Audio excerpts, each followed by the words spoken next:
Welcome back, and thank you for tuning in to another edition of the GSMC College Football Podcast, presented to you by the GSMC Podcast Network. As always, I'm your host, Jake Daly. Today's Monday, April 14th. We got a good show for you today. A lot of stuff happened over the weekend in college football. We're going to cover some Nico Iamaleava drama, as well as the death of former LSU wide receiver Kyren Lacy. We're also going to preview Notre Dame, and make sure you stick around later for when I give you my Power 4 conference rankings for this upcoming season. But before we start, I'd just like to ask that you like and follow the show. Also, if you've got a question during the show, we want to hear it. Your input is a big part of what makes this show great, and we thrive on your energy, your insights. Whether it's a quick comment, a thoughtful question, or an opinion you just have to share, don't hesitate to drop it in the chat. Now, if you want to make absolutely sure that your message stands out, gets noticed on the show, there's an easy way to do that. Use the super chat feature. So just click the $ at the bottom of the chat box to send in your super chat. This guarantees that your message gets on the air. It's also just a fantastic way to support our channel.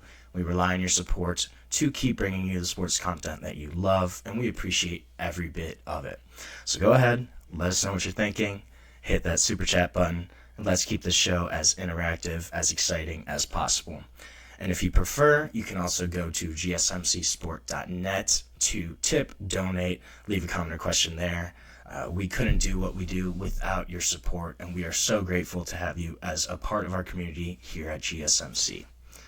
So, let's talk a little bit about Nico Iamaleava. Obviously, this situation kind of played out at the end of last week. I touched on it on Friday. We didn't know really what was going on, if he was coming back to practice, what was happening there in Knoxville. So it did come out that Josh Heupel, Tennessee head coach, kind of commented on Nico's situation, said he would not be with the program going forward. He told the team this on Saturday after Nico's skipped practice, skipped meetings on Friday. He kind of said that no one guy is bigger than the team. His quote was, at the end of the day, no one is ever bigger than this program. And he kind of said, this program's been around for a long time. It'll be around for a long time after me, after Nico. So no one player is bigger than the Tennessee football program. This really stemmed from Nico wanted a pay raise, and he had an NIL deal that he signed while he was still in high school. Before his senior year, he committed to Tennessee. That was a 4-year deal for approximately $2 million a year. This was going to be the last year of that deal anyways. It was going to run through December 31st, 2025. So he was going to need a new deal at some point. But he was trying to renegotiate, get some more money. He was kind of following Carson Beck's number that he got at Miami, which was reportedly around $4 million per season for this next season for Carson Beck to play at Miami. So it kind of sounded like Nico wanted to get closer to that $4 million number. So he held out Friday. They have a team dinner with their quarterback's coach every Thursday night, or not a team dinner, but a position meeting dinner. All the quarterbacks go to the quarterback coach's house. His wife cooks for them. They have a dinner every Thursday. Nico did not show up to that, so the quarterbacks in the room were kind of a little concerned, and then he did not show up on Friday either. They all kind of learned at the same time that Nico was not coming to practice. He was holding out, trying to get more money. And this is really going to impact Tennessee. They don't really have a lot of quarterback depth right now. They really only have redshirt freshman Jake Merklinger and true freshman George McIntyre. Those are their only two quarterbacks in the room right now. So not a lot of experience at Tennessee. They're going to have to scramble here, try to find a quarterback in the spring portal. This is going to be tough, though. There's probably not going to be a lot of guys that are starting options in the portal. There are a number of high-profile quarterback competitions across the country right now. Alabama, Ohio State, Notre Dame, Georgia, just to name a few. So it's possible that one of those guys that maybe they are leaning towards losing that competition right now, maybe they enter the portal, see if they can get a shot at Tennessee. But this is also going to kind of limit what Nico can do. So this is April. Most of your Division I programs, especially at these power conferences, they've kind of already established who's going to be at quarterback, or at least the contenders for their starting job. Most of these guys have brought in quarterbacks already to kind of compete. So it's going to be interesting to see where he ends up. Probably West Coast is going to be more likely. Nico is from California, so it's probably more realistic that maybe a school like UCLA, who doesn't really have an established starter, maybe they try to throw some money at Nico. And Tennessee really went to bat for Nico Iamaleava. I cannot pronounce that name for the life of me. It's really giving me issues right now. But they have gone to bat for him. There was a lawsuit where the NCAA was kind of going at Tennessee after his high school NIL deal, basically trying to say that, they couldn't sign NIL deals before they actually got to college. Tennessee went to bat. Nico was in very real danger of being ruled ineligible. They ponied up. They got all their lawyers, fought the NCAA on that, and were able to get him remaining eligibility. He was still able to play. This was something where Tennessee really stuck their necks out for Nico Iamaleava, and he kind of threw it back on them and is now transferring. You can't really blame the kid. He does want more money, and it makes sense for the going rate right now. The issue is that he really didn't play like a top 10, top 15 quarterback last year. He had flashes, moments of brilliance, but most of his touchdown passes last season were either in their warm-up games in the first couple weeks of the season, where they're playing some lower-level opponents, group of 5 guys, and then 4 of his touchdowns in SEC play came against Vanderbilt. That was kind of his really big SEC game.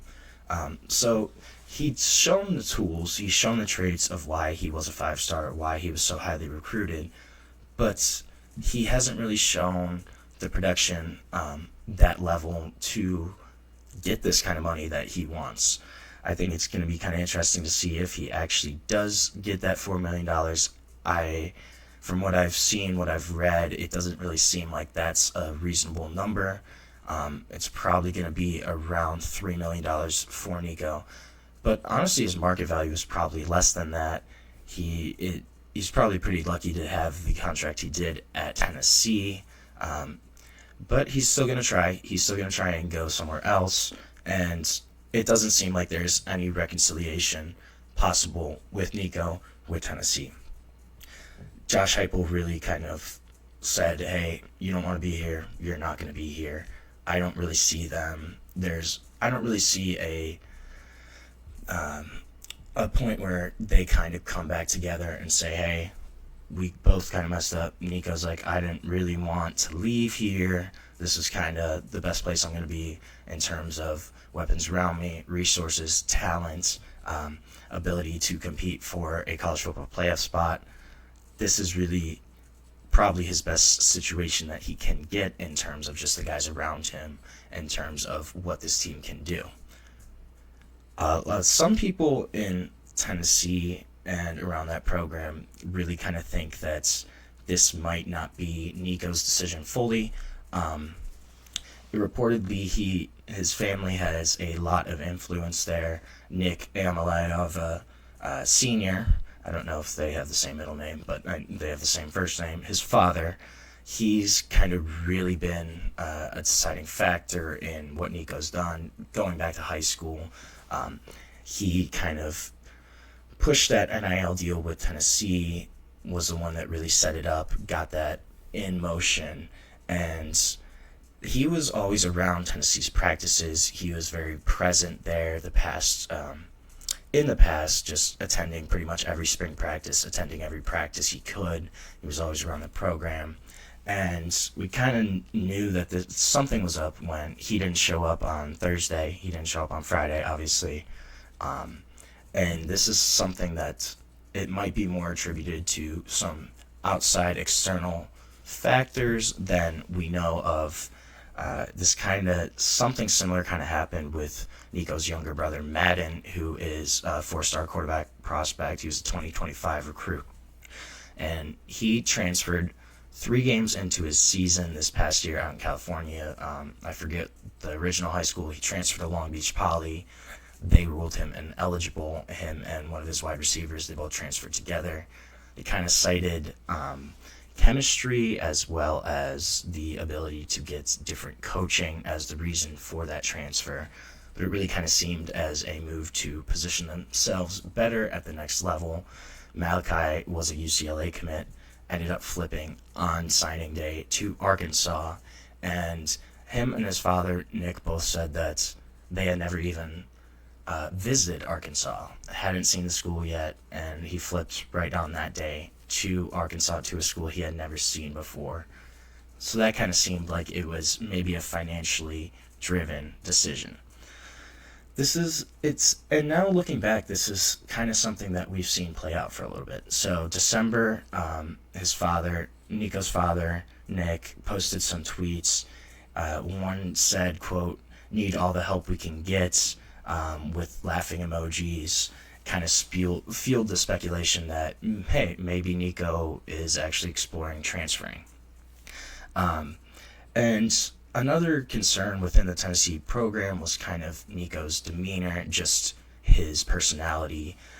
People in the program described him as pretty quiet.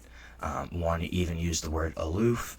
And there was apparently some doubt of whether he could actually be, a vocal leader, which is a lot of times that's something that you want your quarterback to be, especially if they're a high-level quarterback. You want that to be a leader in your locker room. That's a voice that you need to hear. And a lot of successful teams, they have guys like that at quarterback. So, and it sounds like his leadership wasn't really a natural skill. He's struggled at times to really try to command the team, take control of the team, especially he was a first-year starter last year, still a young kid. And that was something that he kind of had issues with. So that's going to be something to look for when he goes to a new school and has all new people around him. Obviously, transfer guys, you want them to kind of come in and be a leader on your team, especially if you're bringing in a quarterback, especially one that's going to cost you multiple millions of dollars, and kind of the way the situation played out. Now, I really wonder what, his new teammates are going to think at wherever program Nico ends up at, because this definitely burned some bridges at Tennessee. One of Tennessee's tight ends, who was a transfer from Alabama, expected to be one of the main parts of their offense. His name is slipping my mind right now, but he was quoted. He kind of said that we believe in the guys that are here, the guys that are still in this locker room, the guys that are still in this program, coming in, working day in, day out. And it kind of seemed like a subtle dig at Nico, and maybe just the fact that he didn't really want to be there. Guys can see that, players can see that. I think it's going to be interesting to see where he ends up, and if that's going to be a chemistry concern, kind of just from this whole fallout of him holding out, him transferring schools kind of late, especially. You're already in the spring, you're an established starter. This is kind of an unprecedented move. So we're going to see kind of the fallout of this. I wonder who's actually going to be in contention for where Nico will end up. It's going to be something that's going to be interesting to look at. So we're going to watch. We're going to see. The portal opens in 2 days, and Nico is going to be the number one guy talked about in the portal. So we're going to take our first break of the show. When we come back, we're going to touch on a tragic situation that happened this past weekend. Kyren Lacy, former LSU wide receiver, passed away. We're going to kind of talk about that a little bit and what happened. But first, we're going to take our first break of the show, and we'll be back shortly on the GSMC College Football Podcast. I feel like I'm losing my mind. Is everybody in the world blind? Please, Lord, give me a sign, a sign. I feel like I'm losing my mind. Is everybody in the world blind? Please, Lord, give me a sign, a sign. I wanna wanna be the greatest. Everybody on the fake shit, I look around and feel like everybody is the fakest. I make this every day and I'm impatient, hoping one day I blow up from the basement. Statement, the top is so vacant, I don't hear shit that I think is amazing. Waiting for my day when I'm playing sold out shows for 1,000 faces. Hey, give me that crown, get in my way and to be put down. It ain't your place, all this my town. If I want that shit, then I'll get it right now. I'm losing it, the noose it fits, some losing shit, a stupid myth. You choose to live or choose to dip, you choose to fight or lose your grip and lose a gift. I feel like I'm losing my mind. Is everybody in the world blind? Please, Lord, give me a sign, a sign. I feel like I'm losing my mind. Is everybody in the world blind? Welcome back to the GSMC College Football Podcast on today, Monday, April 14th. Just talked a little bit about Nico Iamaleava. I'm sure that's not the last time we're going to talk about him in the upcoming week or two. But now we're going to switch gears. Going to touch on a tragic incident that happened this past weekend. So former LSU wide receiver Kyren Lacy passed away on Saturday night in Houston, Texas. 24 years old. And this was kind of just really sad story. So he kind of been in trouble the past few months over an incident that happened in December of 2024. He was allegedly involved in a car crash, a hit and run in Louisiana, resulted in the death of 78-year-old Herman Hall. So allegedly he was traveling on the road and crossed over lanes. There was a car that kind of got over into the other lane and he hit him head on. Apparently he was recklessly passing multiple vehicles, high rate of speed. He was crossing over the center line, entering the other lane. As he was in the other lane passing a car that was coming towards him, a truck, they hit their brakes, and they swerved to the right to avoid a head-on collision. When they swerved, the car behind him hit Kyren Lacy. Kyren Lacy hit the car behind him, behind that truck, and there was a head-on collision. Kyren Lacy, he fled the scene and reportedly did not help at all. He said they stopped without rendering. He did not stop, did not render aid, call emergency services, report his involvement in the crash. So the passenger of that car that Kyren Lacy hit dead on was Herbert Hall, 78 years old. He did later pass away from his injuries sustained in the crash. So after this, police kind of investigated, learned that Kyren Lacy may have been involved, and so then he was charged with negligent homicide, felony hit and run, reckless operation of a vehicle. He then turned himself in the next month, in January of this year, January 12th, released on bail, and grand jury was actually scheduled to review his case today, April 14th, before this weekend. So then on Saturday night, police responded to a call from a female family member. She had reported that Kyren Lacy had discharged a firearm during an argument. He allegedly shot it into the ground. Police came to the scene. Kyren Lacy fled in the scene in his vehicle, led to a police pursuit, and so then he ended up crashing his car later on in the pursuit. And when police came to the vehicle to approach Kyren Lacy, they found him deceased with what appeared to be a self-inflicted gunshot wound. And this is really just a terrible story all around. You never want to see anything like this, especially with a kid as young as Kyren Lacy, only 24 years old. And this was a kid that really had an NFL future, an NFL career probably down the line. He was projected to be a day 2 pick, probably a second round, early third round pick, kind of before the whole hit and run case came out. That really dropped his draft stock, tanked it a little bit. He was kind of on the question of whether he would actually be drafted or not, just because of, the investigation into the hit and run and the, his alleged involvement in that accident. That kind of really tanked his draft stock. But this was a kid that, really had a strong college career. He began his career at Louisiana Lafayette for the Raging Cajuns. He was a 3-star recruit from Louisiana, from Thibodaux, Louisiana. And he started his career, at Louisiana Lafayette before transferring to LSU 2022. He was at LSU the past 3 seasons and really had some moments where he looked like he might be the next great LSU wide receiver coming into the 2024 season. Kyren Lacy was on a lot of watch lists for the Blitnikoff. It was kind of a receiver to watch in the country coming back. And he did have a really solid season last year. In 2024, he had 58 catches, 860 receiving yards, 9 touchdowns. Kind of showed what he could do on the gridiron.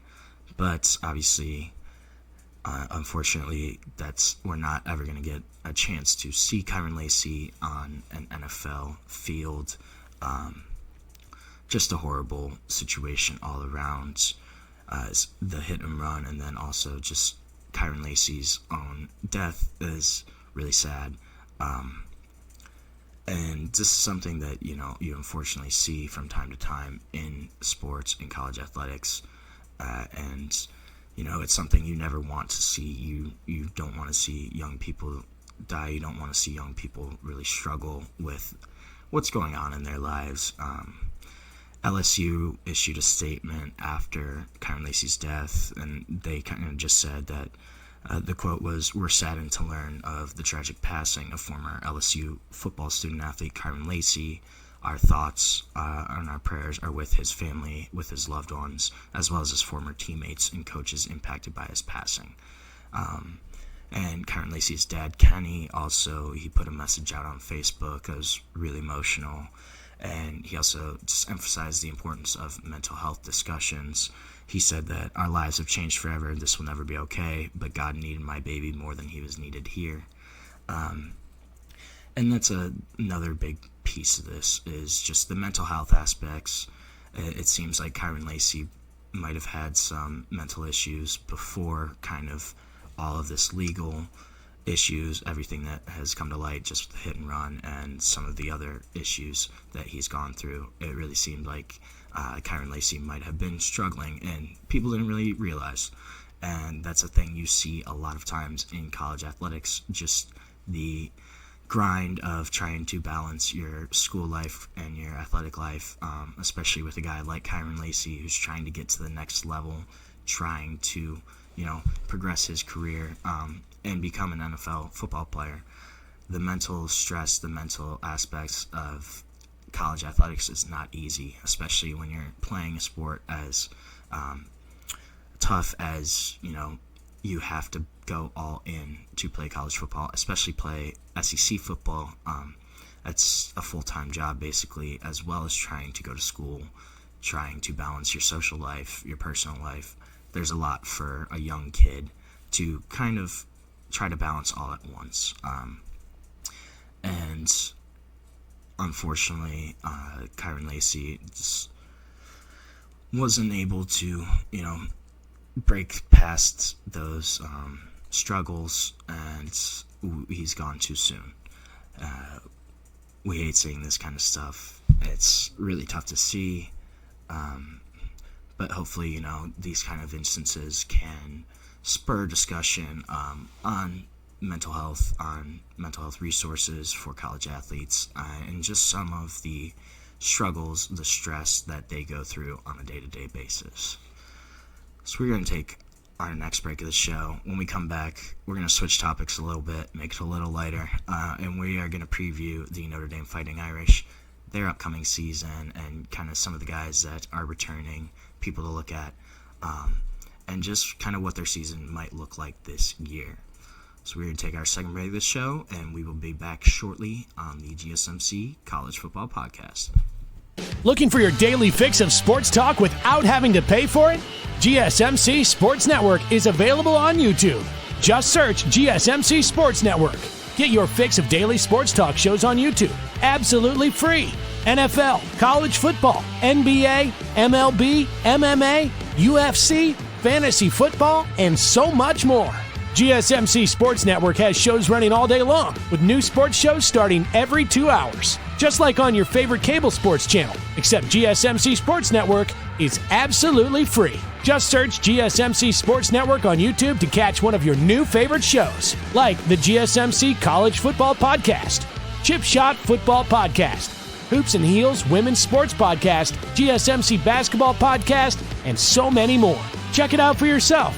GSMC Sports Network, now available on YouTube absolutely free. Search GSMC Sports Network on YouTube right now.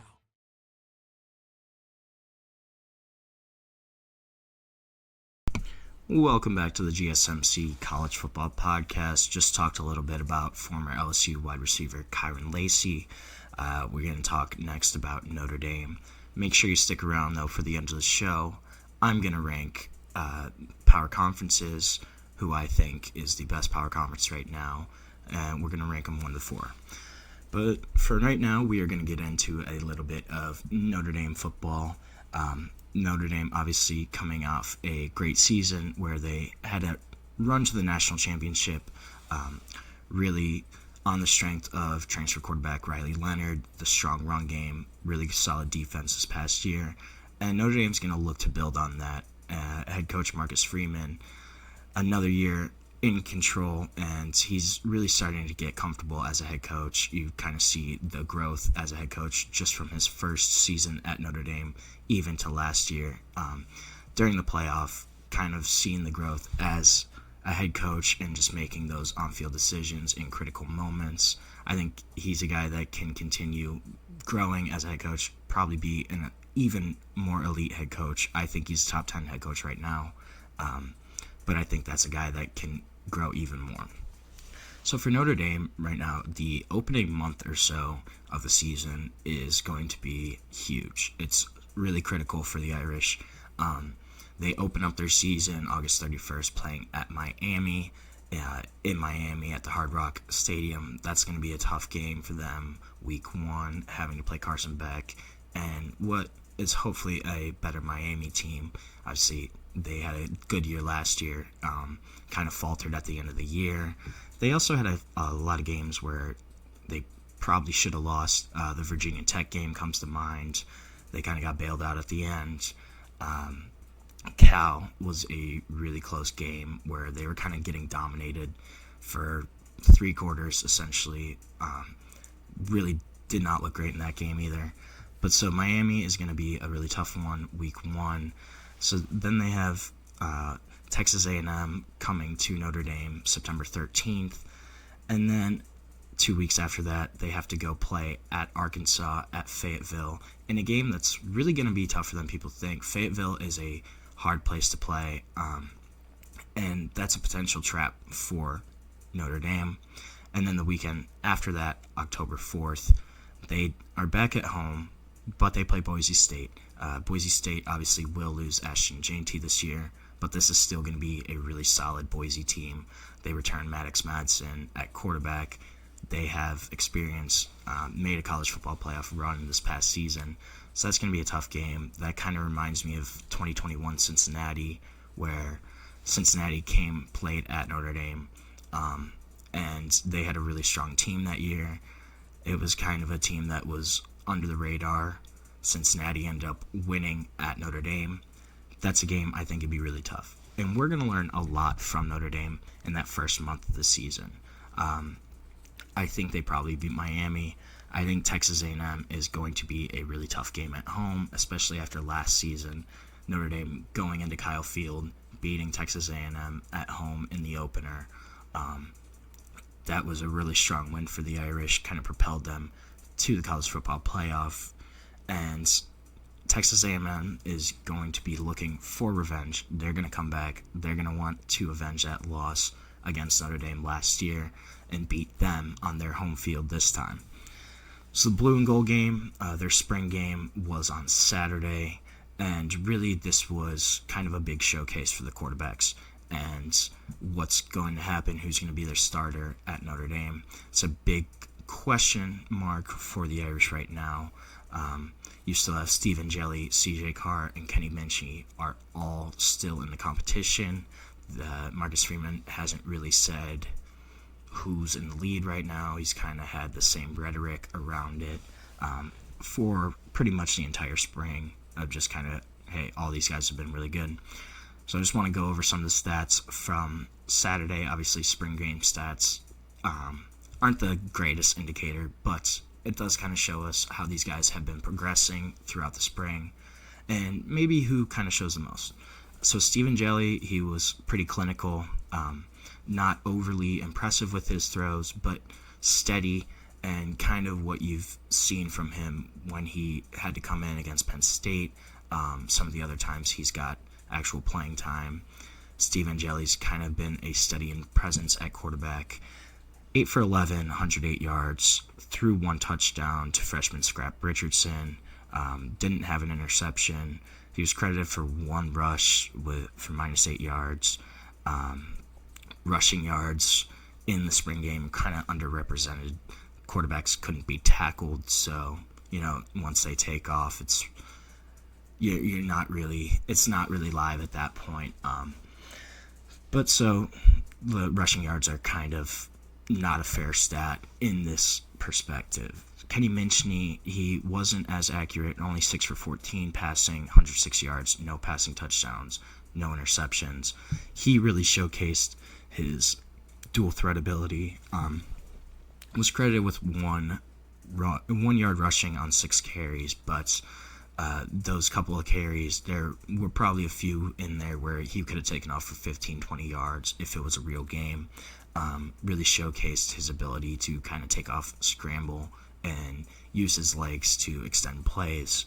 He did have a 4-yard scoring touchdown. It was kind of fun. He did a flip in the end zone. He did a backflip, celebrating that. Not something you really want to see out of your quarterback, but still a fun little highlight, still a fun little reel to look at. And then you had CJ Carr. CJ Carr was probably the most impressive of the quarterbacks. Threw the most passes, was 14 and 19, 170 yards. He had 2 touchdowns, 1 to freshman Elijah Burris, Plaxico's son, 1 to sophomore walk-on Xavier Southall. But he did have 1 interception. Was not a great decision on his part. Kind of showcased his youth there. Highlighted that there is still growth for CJ Carr to be had in his decision making, and just his youth overall hasn't got a lot of playing time. But he probably had the most high-level throws of all the quarterbacks. He was the most impressive. There were 4 or 5 passes where he really dropped it in on a dime, showcasing his arm, throwing the ball downfield. He probably made the most high-level throws of any of the 3 quarterbacks. Probably going to be the guy that most Notre Dame fans are thinking that's going to be the starter eventually. I think even if CJ Carr isn't the starter week 1, probably by week 4 or 5, you are going to start hearing calls for CJ Carr to start, especially if, say, Steve Angeli starts and he struggles against Miami and Texas A&M. That's going to be a time when these people, the fans, maybe even players, are going to clamor for CJ Carr to start. He's kind of been the heir apparent at Notre Dame for the past 2 or 3 years. Notre Dame fans have known who CJ Carr was probably since his junior year of high school, maybe even earlier. This is a guy that Notre Dame fans really want to see play. And obviously the quarterback battle is still going to be the big talking point of Notre Dame throughout the spring. Another thing to look at here, Chris Ash is going to be the new defensive coordinator. Al Golden left to take over as defensive coordinator for the Cincinnati Bengals in the NFL. So Chris Ash is coming in, taking over former Rutgers head coach. His defense, the big thing here is what's the scheme kind of going to look like. It's probably going to be a little more simplified than Al Golden's defense. We're probably going to see a little more zone coverage. Al Golden really liked man coverage. It was a man-heavy team. We're probably going to see a little more zone coverage, a little more kind of read and react type plays of putting the players in a position to make their own reads, to just react to what the offense is doing. I think we're going to see a lot more instinctive plays from the Notre Dame defense this year, rather than, kind of those complicated sets that Al Golden was running, especially in terms of your pass rush sets, your packages. That stuff's probably going to be a little more simplified. A big thing here is running backs Jeremiah Love, Jadarian Price are both going to be back for the Irish. This is huge. These two guys were the backbone of the Notre Dame offense. Traditionally, Notre Dame has been successful when they've had a strong run game and been able to kind of rely on that when the passing offense isn't really going. And the presence of those two running backs makes life a lot easier for whoever the quarterback at Notre Dame is going to be. I'm a huge Jeremiah Love fan. I think some of the stuff he can do athletically is pretty remarkable. And if you ever watch him, I mean, he hurdles guys pretty much every week. I don't love it sometimes. I think hurdling is kind of overrated if you can't really do it consistently. However, Jeremiah Love can do it consistently, and it's really fun to watch when he kind of gets in open field and throws on that hurdle over a cornerback that's kind of just going at his legs. It's a lot of fun. And you're going to see another year of him in the Notre Dame offense, him even more comfortable. And I think Jadarian Price as well is the perfect complement for Jeremiah Love. Those two in the backfield being a 1-2 punch, that's a really strong combination at running back, probably a top 5 backfield in the country. I would argue that Nick Singleton, Katron Allen at Penn State are a little stronger, but this is still a really, really good running back room for Notre Dame. On defense, cornerback Leonard Moore is going to return.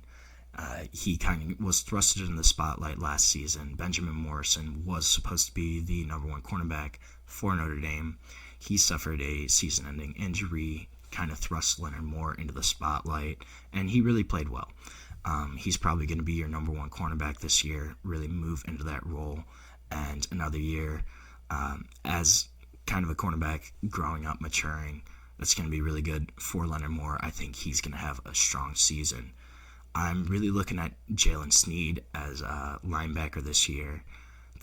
I think he's probably going to be your big guy on defense to look at for Notre Dame. Could be the heart and soul of that team. He was a big-time recruit for the Irish a few years ago, and a guy that's kind of showcased his potential in certain packages, but has not been really fully unleashed yet. And I think this could be the year where Jalen Sneed really does take a step up and kind of go into that upper echelon of linebackers in college football. Wide receiver has been kind of depleted this season, this spring for the Irish. Jordan Faison's been out. Obviously, he plays lacrosse, so he's been out all spring due to his commitments with the lacrosse team. Jaden Greathouse, Malachi Fields, they've both kind of been dealing with injuries throughout the spring, but their return is going to be something to really look at here. I'm also kind of looking at the offensive line, how that's going to play out. There's a ton of talent. It's more of where these guys are actually going to fit on the field. They've had a lot of shuffling of their offensive line over the past year or so, just due to injuries and different guys kind of emerging. Charles Jagisa is going to be kind of the big one that's coming back. He could bump back outside to tackle. It's also possible that he does stay inside at guard where he ended up last season. But it's also very possible that he does bump out to right tackle, play tackle for the Irish. And then, Anthony Knapp, who as a freshman, he kind of emerged last year as a really solid starting option, as a really solid tackle option for the Irish. He's probably going to keep one of those tackle spots, but he also could move inside to make way for rising sophomore Gary Lambert, who Gary Lambert was their highest ranked offensive line recruit of 2024. kind of struggled last season with injuries, just getting up to speed, but he's coming into his sophomore year, expected to be a guy that could really contribute to the Notre Dame offensive line. A big question I have with the Irish is who's going to step up to replace Jack Kaiser. Jack Kaiser was pretty much the heart and soul of this Notre Dame defense last year. It's kind of been a trend for Notre Dame, as you really have one guy, normally at linebacker, that's kind of your emotional leader, your heart and soul guy. It was Drew Tranquil at times, Manti Te'o if you're really going back. And then it's been Jack Kaiser the past few years, where that's the guy that, your Notre Dame defense really leans on. You saw his press conference after the national championship where you could just tell how much Notre Dame and the guys in that locker room meant to him. I wonder who's going to step up, who's going to fill that emotional role. Is it going to be Jalen Sneed? Another guy I'm looking at is Drake Bowen. That's another linebacker, but he's a guy that I think could step up, kind of step into that role for the Irish this season. Defensive tackle depth is also a little bit of a concern right now for Notre Dame. Harold Cross III and Riley Mills are both gone. They're both out of eligibility, and those were two guys that Marcus Freeman had his entire tenure as a head coach. Those positions were kind of solidified with those two guys, but now they're both gone. And how are they going to replace him? That's really going to be a big thing to look at here for Notre Dame. Another big thing on the defense, I think, is the loss of Xavier Watts at safety.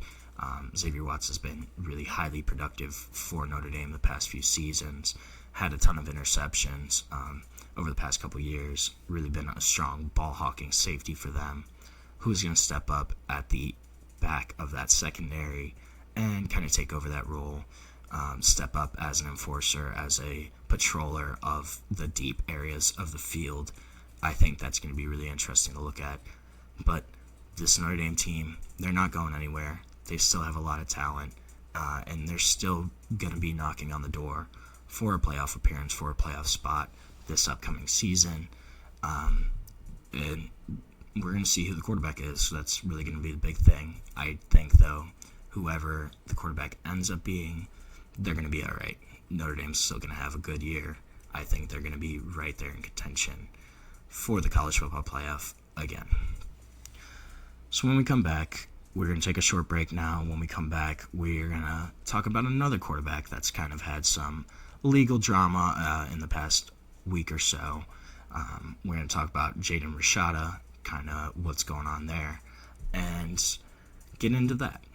But for now, we're going to take our third break of the show, and we'll be back shortly on the GSMC College Football Podcast.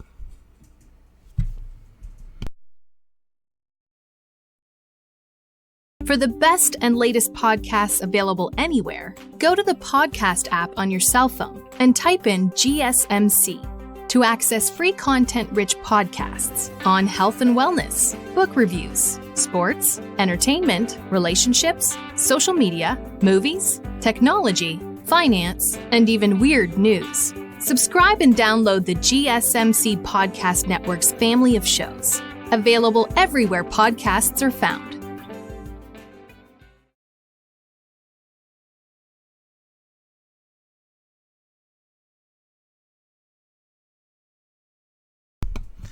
Welcome back to the GSMC College Football Podcast, presented to you by the GSMC Podcast Network. Today is Monday, April 14th. Just touched a little bit about Notre Dame, what I think their season might look like. Some guys that are returning, some guys they lost. We're going to switch gears, though, now. We're going to talk a little bit about quarterback Jaden Rashada and kind of what's going on with him. So, a little background. Jaden Rashada, 2023, was a top quarterback prospect in the country, 5-star, high 4-star, kind of consensus top 5 quarterback, though, across the country, across recruiting channels. And so he originally committed to Florida. Florida had promised him an NIL deal that was reportedly around $14 million, just under. 13.8 and some change. And they had promised this. He was originally committed to Miami before kind of Florida came up with this NIL offer. And so Florida offered him this deal. He flipped to Florida, actually signed his NIL, his letter of intent to Florida, and then came out that Florida apparently did not have the money, did not have the funds for this NIL deal. And so Jaden Rashada was able to get out of that letter and switched his commitment to Arizona State then after this deal kind of fell apart. So what happened then, Jaden Rashada sued Florida head coach Billy Napier, one of their big boosters, Hugh Hathcock, as well as a former staffer, alleging fraud, conspiracy from this NIL contract that reportedly influenced his decision to commit to Florida over other programs. So purportedly this NIL agreement was brokered by Hathcock through the Gator Collective, through the Gator Guard, which are both, there's two NIL entities kind of tied to Florida boosters. The lawsuit claims that despite assurances, including a promised $1 million payment upon signing, almost like a signing bonus, the financial commitments were not honored. Rashada alleged that he only received $150,000 of that contract, and that was used to settle obligations with Miami's booster after he decommitted there and had signed an NIL deal with a Miami collective. So a federal judge just kind of heard the arguments on both sides. They're allowing the case to proceed, permitting 3 fraud-related counts and 1 conspiracy count to move forward to discovery. And they kind of got rid of some of the other alleged arguments, I guess, by the Rashada camp and kind of what he was saying in his lawsuit. She dismissed most of the case, but they are permitting these fraud counts and the conspiracy count to move forward. It really kind of underscores the potential legal ramifications of these NIL deals and what exactly the responsibilities of coaches, of boosters are when you're kind of negotiating these contracts. Is it more of a collective-based agreement or more of you're working with the coaching staff, with the actual administration to kind of secure this deal and secure your place as a member of that program, especially at Florida? So 3 counts were dismissed, 2 of them related to contract interference and whether Napier or anyone else could be held accountable for him canceling his contract with Miami. And there's also a separate civil conspiracy count that was kind of dismissed. So, but this order that only allows the case to proceed to discovery. Jaden Rashada will have to, quote, prove his claims later on. And the judge also kind of skirted around what she called, it was a quote of an 800-pound gorilla lurking in this case, of sovereign immunity, of whether state entities such as the University of Florida, which is a state-run university, whether state entities and their employees, obviously such as football coaches or other staff members, if they're protected from these kind of lawsuits. That's a really big kind of topic that hasn't really been talked about a lot, of whether, you know, these individuals or the actual state entities are kind of responsible for these contracts and what's actually being negotiated. It's really kind of the first of its kind in the NIL era. It kind of highlights some of the complexities, some of the potential pitfalls of these NIL agreements, of kind of how they shake out. It also just raises questions more about the oversight of the NIL deals, kind of the ethical responsibilities of university affiliates, of these collectives, of these boosters, and what they're doing. It also may set a precedent for how kind of similar disputes are handled in the future. There's really obviously a need for transparency, for the ability to be enforced, contracts to be enforced in the future in NIL contracts. there's going to be some kind of change where, there's a lot more transparency in these agreements and what's actually being promised to these athletes. And it's going to be something where probably this case is going to have some long-term effects and set a precedent for what exactly is going to happen. Jaden Rashada, his career as a quarterback, I think if he was a little more successful up to this point, I think this would be a higher profile story. Obviously, after kind of the Florida fiasco, switch gears, committed to Arizona State, was at Arizona State for a season, didn't get any playing time there, lost out to Sam Leavitt. Then he transferred to Georgia.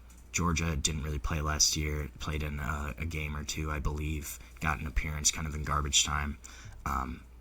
But now Jaden Rashada has gone from a 5-star recruit that was being looked at by Miami, Florida, Arizona State, Georgia, these big power schools.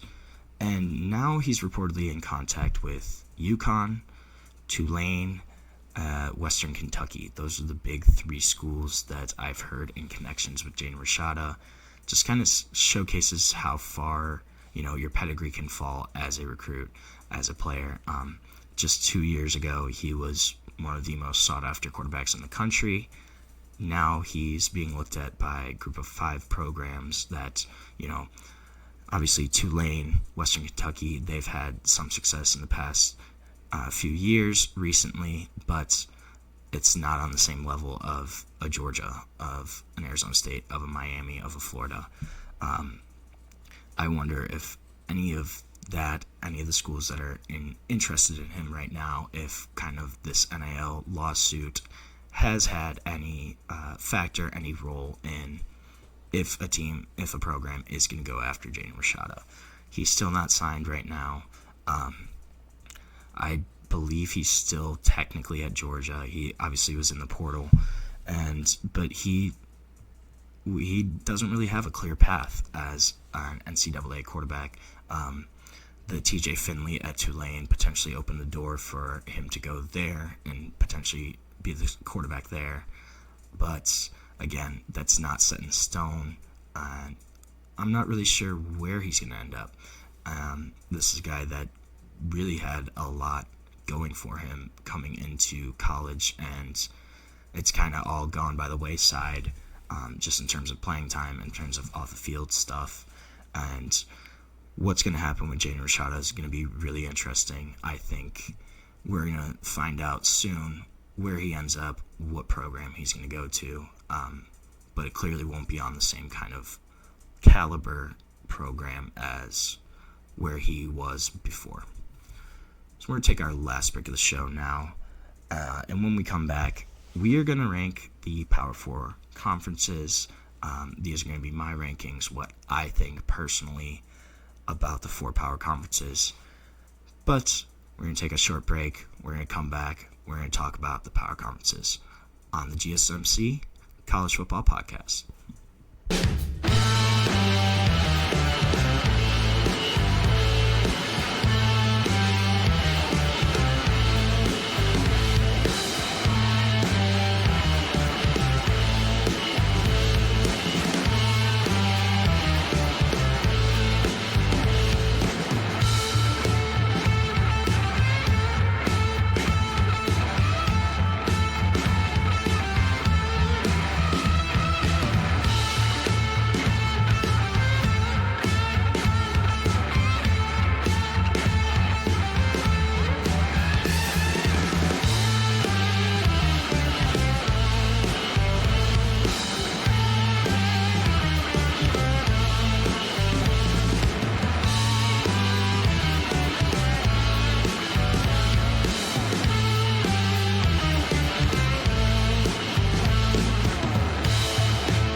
Welcome back to the GSMC College Football Podcast. Just talked a little bit about Jaden Rashada, we're going to end by talking about the power conferences, who I think is the best power conference. We're going to start at the bottom, though. So right now, I'm only ranking the four power conferences. I'm not going to talk about the Pac-12 right now, at least until they get an 8th member for football. Then maybe they rejoin the conversation. But we're going to go with the quote-unquote Power 4 conferences now. And at 4, I have the Big 12 conference. So I think one of the big pluses of the Big 12 is the depth of their conference. Pretty much since 2020, a different school has won the Big 12 every single season. Obviously, before that time frame, there was a long stretch where Oklahoma won every year pretty much during the Baker Mayfield time. Jalen Hurts, Kyler Murray, those seasons, Oklahoma really had kind of a stranglehold on the Big 12. But after that, after COVID, kind of seems like the Big 12 is pretty much anyone's game, especially after Oklahoma, Texas left for the SEC, really opened the door, left a power vacuum in the Big 12. Arizona State, BYU, Texas Tech, I think, are the front runners to win the conference this year. You never know, though. And all those teams, I think, are really strong programs, teams that could have really good seasons, potentially. Texas Tech is an interesting one to watch. They went 8-5 last season, but they spent a bunch of money this year in the transfer portal, brought in a couple guys, just brought in another transfer in Stanford, DN David Bailey, who was really an All-American at one point, all Pac-12 guy, really strong pickup for Texas Tech. So that's going to be a program to watch. Oklahoma State last year, they were a preseason favorite to win the Big 12 by a lot of pundits. Then they went 0-5 in Big 12 play. But that's a team that I think could bounce back. I think that just kind of shows how chaotic the Big 12 can be from year to year. I don't think there's any teams in the Big 12 that are really going to be dominant. I don't know if anyone's a legitimate championship contender this year. I think they obviously have teams that can make the playoff, maybe win their first round. I don't know if any Big 12 teams are going to make it past the first or second round of the playoff. I just don't know if they're talented enough top to bottom to compete with some of the heavyweights right now in college football. It's still kind of a question mark of who falls off this year. I think the bottom half of the league, Cincy, UCF, they're still kind of adjusting to the Big 12. I think they could struggle again. UCF, especially after losing Gus Malzahn to Florida State, that's going to be a program that may have a tough year. I think Colorado is going to be kind of a fun team to see their retooling. Obviously, losing Shedeur Sanders, losing Travis Hunter, those are going to be some big losses for them. They did bring in Caden Salter from Liberty, as well as 5-star Juju Lewis at quarterback. So that's going to be an interesting team to watch. I don't think, though, that there's a ton of star power in the Big 12, which is one of the big reasons that I rank them 4th. I think the ACC is 3rd. ACC and Big 12, it was kind of a toss-up for me. But I think the ACC, one of the big things, they have more overall star power than the Big 12, more household names. I think they probably have about the same amount of depth in terms of teams that can have really good seasons. But I think there's a couple more, and I think the quality of those teams are a little better. You have Clemson, Miami, who are probably still going to be pretty good again this season. Georgia Tech, I think they're going to have a good year. Then teams like Louisville, Syracuse, Duke, Boston College. Duke had 9 wins last season. Louisville was ranked for a long time. Syracuse had 10 wins. So those are all teams that I think with another year they could be even better. Those teams are kind of sneaky, though. I think Duke, especially, they got a quarterback upgrade after going 9-3. Manny Diaz's first season. Darian Mensah is going to be the starter at Duke now, coming in from Tulane. I think that's going to be a team that may surprise some people. Then you also have Boston College, Bill O'Brien in his second season there. I think you're going to see some improvement from Boston College. and just the floor of Boston College is going to be a lot higher than previous seasons just because of the presence of Bill O'Brien and his second year in charge, kind of getting his guys in, getting his system in. I think Boston College could be a team that could be better than people expect. And then Syracuse is really interesting too. They went 10-3 last season. Obviously had Kyle McCord. They're going to have a different quarterback this year. But they've been recruiting better than people realize. Fran Brown has really been a good head coach hire for Syracuse, and I think they could probably be solid again. I think the presence of Clemson, of Miami, gives the ACC teams that have the capability to make some deep college football playoff runs. Clemson, I think if the cards all kind of fall in the right way, they could be a team that could potentially get to the semifinals or finals, just depending on Cade Klubnik and kind of how that offense clicks, especially in year 3, Garrett Riley's system. Obviously, that was a big offensive coordinator hire from them a couple years ago after he helped take TCU to the national championship. This is going to be year 3 for him, for Cade Klubnik. And that's going to be really crucial to see if Clemson can actually do anything. Just also the presence of Klubnik as well as Carson Beck. There's some top quarterbacks in the ACC that I think make them a little more watchable, a little stronger than the Big 12. The middle to top part of the ACC, that kind of range of teams 3 to 6 or 7, I think that's going to be really fascinating to watch. Just with some of those teams I mentioned, the Dukes, as well as I think Georgia Tech could have a really solid season. They had some really tough games last year. They almost beat Georgia. Had a really strong opener against Florida State, who obviously struggled last season. But I think that kind of middle to top part of the league is going to be really interesting. And another team who I haven't talked about is a team that made the playoff last year in SMU. They should not be forgotten. They have Kevin Jennings coming back. Obviously had a tough first-round matchup having to go to Happy Valley and play Penn State at home in a game that was freezing.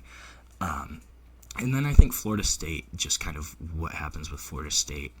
Are they going to look more like their 2023 self where they went 13-0 and almost made the playoff? Or are they going to be more of the 2024 version where they went 2-10, did not look anything like a powerhouse program, just really looked bad. Just the entire year, Florida State really looked rough. Are they going to bounce back? Are they going to kind of stay down towards the bottom of the conference? That's going to be really interesting. So I went back and forth between number 2 and number 1. I have right now the SEC as the second best conference. And there's a few reasons for this. I think the SEC this year really only has 2 teams that are legitimate championship contenders in Texas and Georgia. Alabama is going to be interesting to watch. They really struggled in Kalen DeBoer's first season, went 9-3, but they didn't look like Alabama teams of past. Obviously, that was kind of going to be expected after Nick Saban left, but that's going to be a team to look at. Again, with Texas and Georgia, though, they both are going to have new starting quarterbacks. Arch Manning going to take over at Texas. Probably going to be Gunnar Stockton at Georgia. Ryan Puglisi is still kind of in that competition.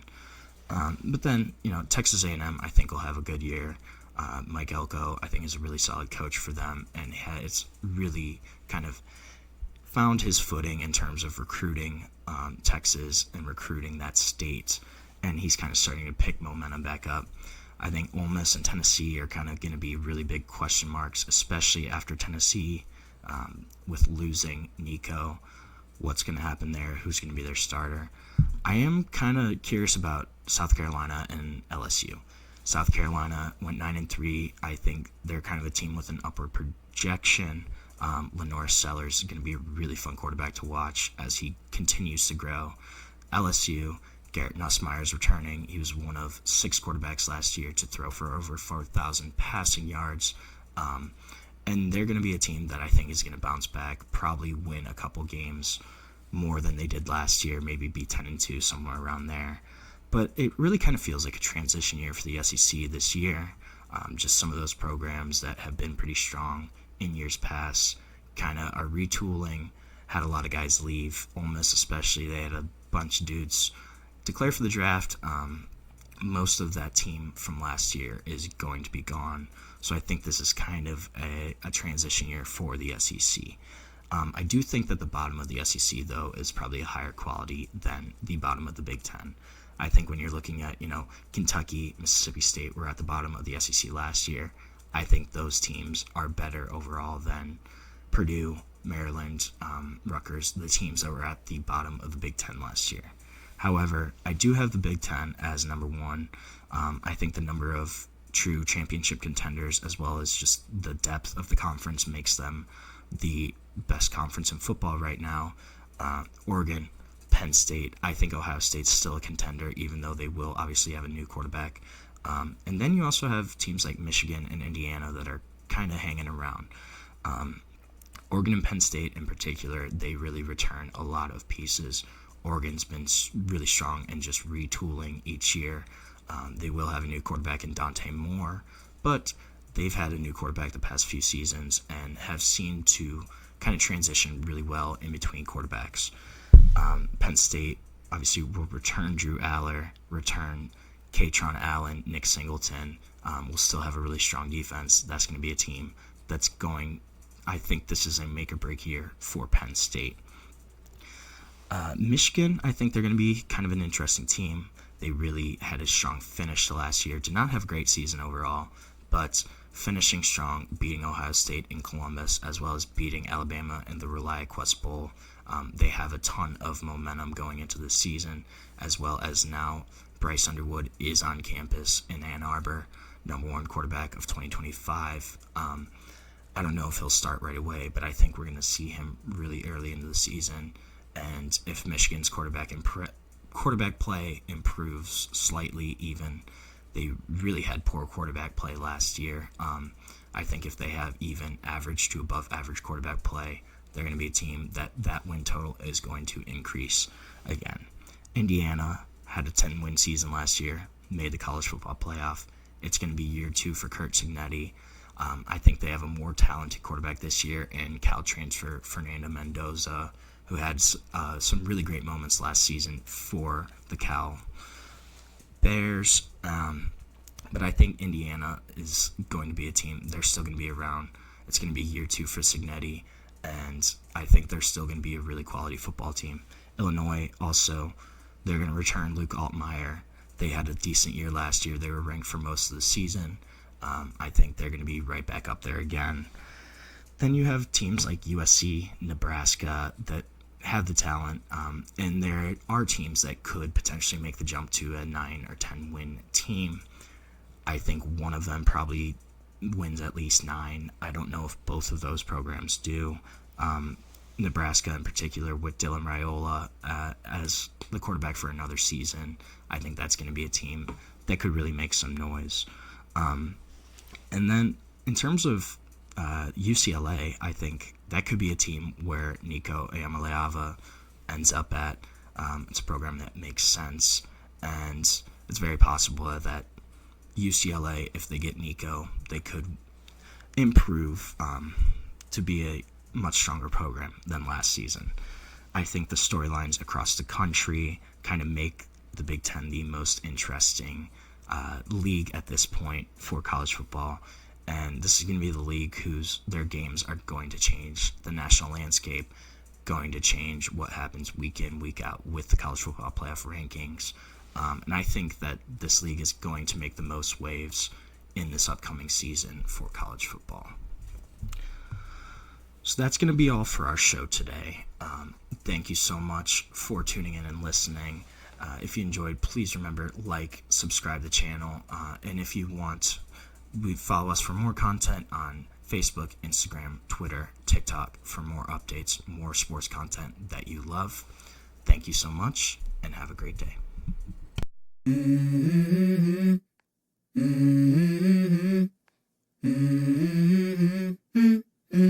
Let's go. I wake up to a little bit of drool on my pillow, feel like it's gonna be a bad day. Yeah, I'm tired of shit, and the coffee ain't hit yet, damn, ain't that great. I don't wanna go to